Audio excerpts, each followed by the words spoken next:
Hello everyone, good morning. This is Antoinette and today mga unta og tuna gimbap na akong gipalit gikan sa 7-Eleven diri sa Toledo.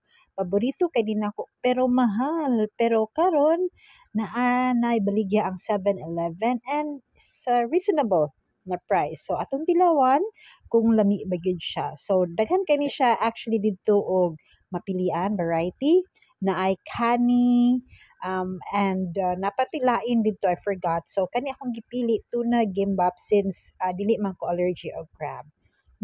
It looks delicious.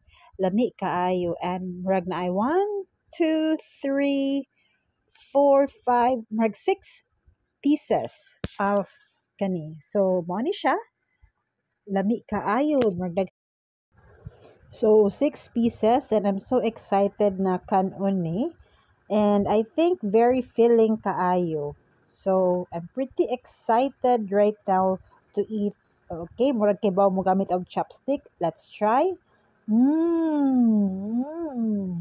Yummy. Lami.